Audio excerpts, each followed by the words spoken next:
Hi guys, Leon Ray here of NFT Tribe. Today we will discuss another NFT game, and that is Moon Warriors. Actually, the game is not a free-to-play. So for those who are for those of you who are looking for a free-to-play game, unfortunately this is not the game for us. However, if you want to watch until the end of the video, I'll be sharing to you some of the factors that we will consider before we start playing in an NFT game. So there are actually 4 important metrics that we need to take a look.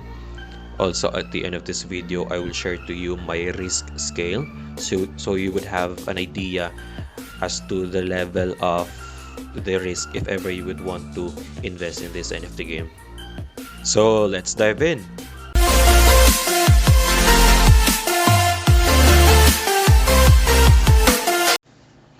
So before we head on to their actual website, let us first visit Playtoearn.net. Playtoearn.net is a website that lists all the NFT games. So if you want to research, or if you want to know the new upcoming games, you can visit Playtoearn.net. And here it says that Moon Warriors is under the Binance blockchain, and it's a web-based type of NFT game, and it's actually live right now, and it supports NFT. Unfortunately, again, as what I've said earlier, the game is not a free-to-play, so you need an NFT for it to start playing the game. And for its play-to-earn feature, you can earn money by acquiring NFT and by selling its crypto. So it has its token. So later on we will discuss about the token of this new NFT game.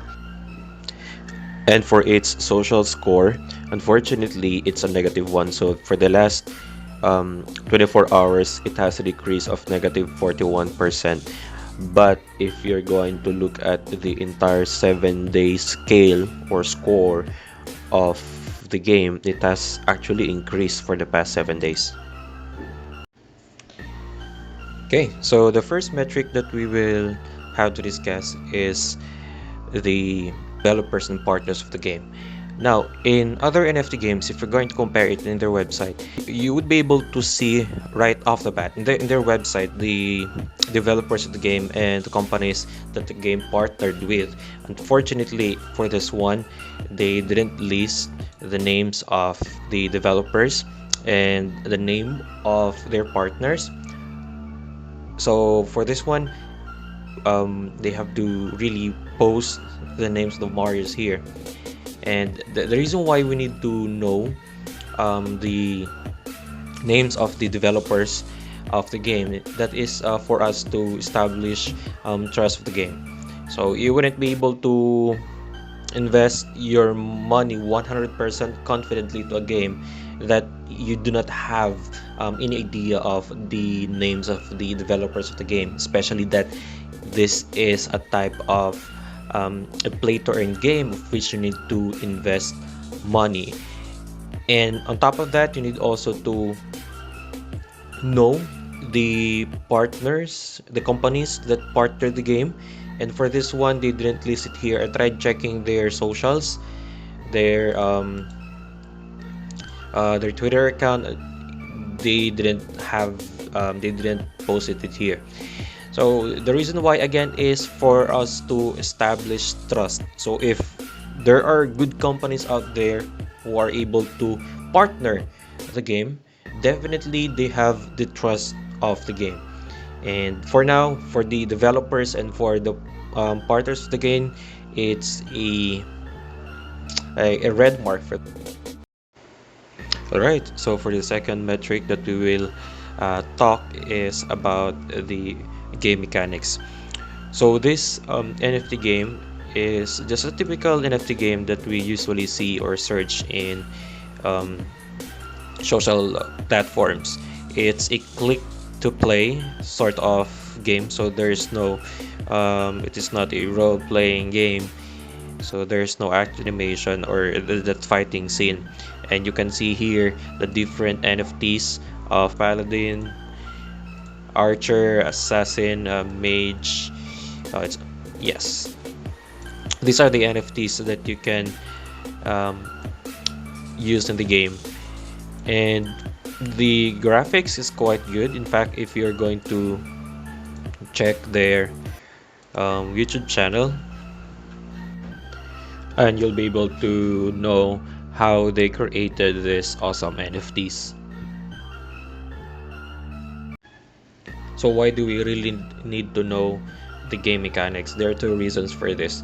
Number one, knowing the game mechanics, you'll know how much token you'll be able to farm. And then second, you'll also know your playtime. So in farming the token, you can see here in their PvE that the lower the win rate, the higher the reward. So if ever you'll be able to get good quality of NFTs, then you'll be able to have this chance or the opportunity to get a higher rate of winning if you are to fight with the highest tier in their PvE, thus giving you more rewards. So knowing the playtime of the game, you'll have an idea as to how many hours you'll need to spend playing the game just for you to earn enough coin. So you can see here that for common NFTs, you'll only able to have 2 turns per 4 hours. And for the highest tier, for the ancient NFT, you can have 5 turns in 4 hours. So this does mean that you don't really need to spend the entire day just to earn a decent amount out of this game. So the lesser time you play, the more productive you are. The more productive you are in the sense that you'll have the opportunity or the time to do other stuff rather than just playing the game the entire day. By the way guys, if there is an NFT game that you want me to review, please comment down below and I'll be glad to have it reviewed. Alright, down to the third metric, but before that, if you're enjoying the video, please, I would appreciate if you can click the subscribe button and hit the notification bell for it to be updated for my upcoming videos. Okay, so the third metric that we will discuss is about the token. So why do we need to know about this token? For a play to earn game, especially for this one, that in order for you to earn money, you need to farm their token.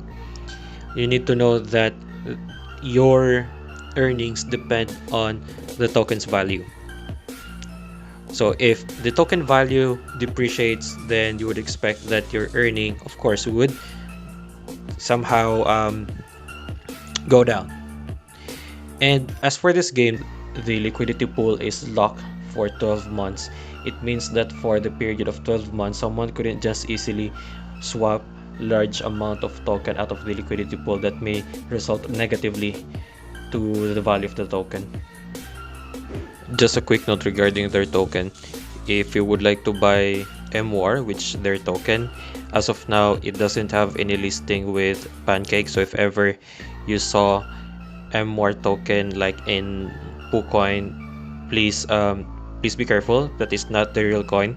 So I will share to you the token address, or you can check it in their audit. Okay, so down to the very last part of the metric, and that is sustainability. So what is this sustainability that we are looking into a game? Remember that this is a play to earn game. So we are getting money out of this game. So where do you think that money comes from? So this money comes from the revenue that the system gets out of the players who are buying token. What if the number of players buying the token isn't that so high as compared to the players who are playing the game and then swapping the tokens for cash?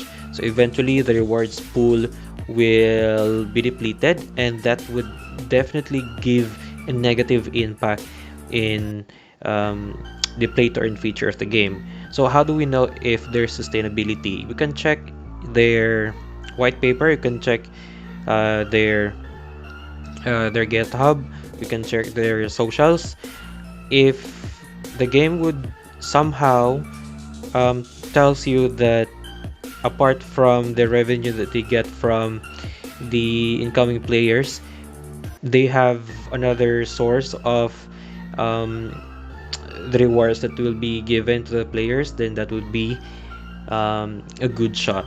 Like if the game will introduce advertising, or if the game has partnered with companies that would somehow ensure the longevity of the rewards pool. And as of this game, I haven't seen that certain mechanic or that certain feature. So if ever you're watching this video, players might be able earning much, and if ever you would start playing the game, then there's a great possibility that you will, instead of gaining money, you will lose, simply because the rewards pool isn't enough for all the players. um, if you have characters of that high level, so that would mean that you can farm more. That means more um, funds are getting from the rewards pool, and that's a very negative um, point. Okay, so down to the final point of this video, I'll be sharing to you my risk scale for this game, and I'll be giving it a 5. 5, it's because though the developers were able to put a great amount of time in developing the graphics is awesome for this game. However, as investors, we must need to make sure that if we ever to invest in a play to earn game, there must be enough sustainability of the game. And for that kind of factor, fortunately, it's not what I see in this game. But again, it's up to you guys. This is just my take for this game.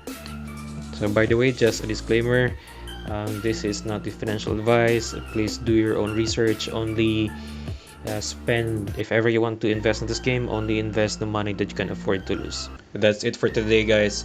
I hope you find this video as an informative one. I'll see you in the next